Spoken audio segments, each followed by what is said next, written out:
Alright guys, so we're going to do a cross collar choke from the closed guard position. But before we go to the closed guard, let's look at the cross collar choke by itself just from our knees. Sometimes it's easier to look at the isolated submission.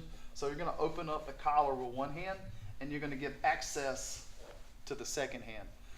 The first hand that you used to open the collar, this one's going to go under, palm up, and get access on the other side. The goal is to get your fingers or your knuckles to touch or to get them as close as possible. So once I've got here, I'm reaching for the tag, and then as I come under, I also reach for the tag. And then the goal is to rotate your wrist in and flare this way.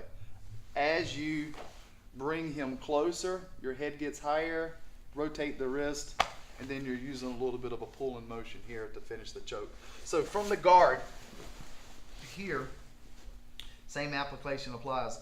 I prefer his hands to be on the floor so he's a little closer to me. If he's up here, it's going to be a little harder to reach. So we can get the hands to the floor, open up the collar, second hand's going to go under, get the grip. I'm going to rotate my wrist. This one, if you can pull him to you, that's great, but you may have to sit up a little bit to get your head a little higher than his head.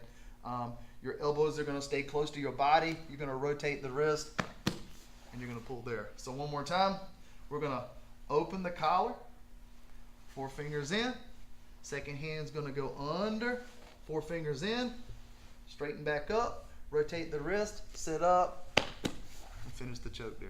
Okay, guys?